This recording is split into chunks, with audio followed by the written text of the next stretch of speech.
Depuis les années 50, l'aviation ne cesse de croître avec les avions à réaction arrivant sur les marchés.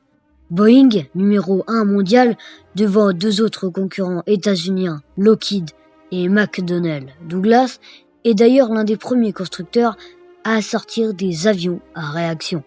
En effet, en 1958, arrivent sur le marché les Boeing 707, une révolution. Les 707 sont les premiers avions civils à pouvoir traverser l'Atlantique sans escale.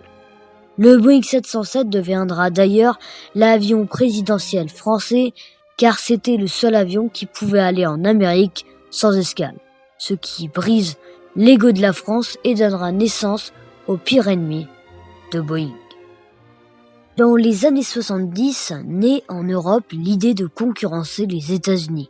C'est là que l'Italie, l'Allemagne, l'Angleterre et évidemment la France s'allient en décembre 1970 pour créer Airbus. Les avions seront ensuite construits à Toulouse.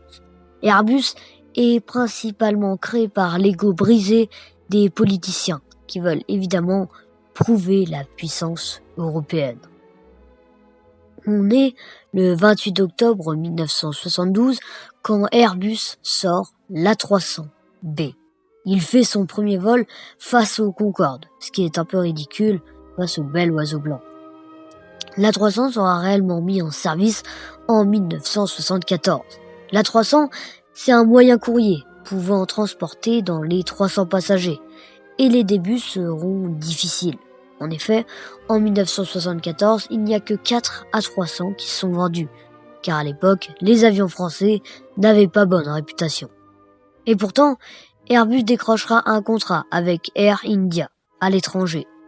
Mais le but d'Airbus, c'est de battre Boeing sur leur territoire, aux États-Unis.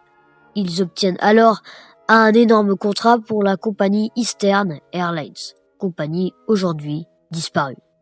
C'est là que débute la concurrence. Boeing comprend donc qu'il faut réagir.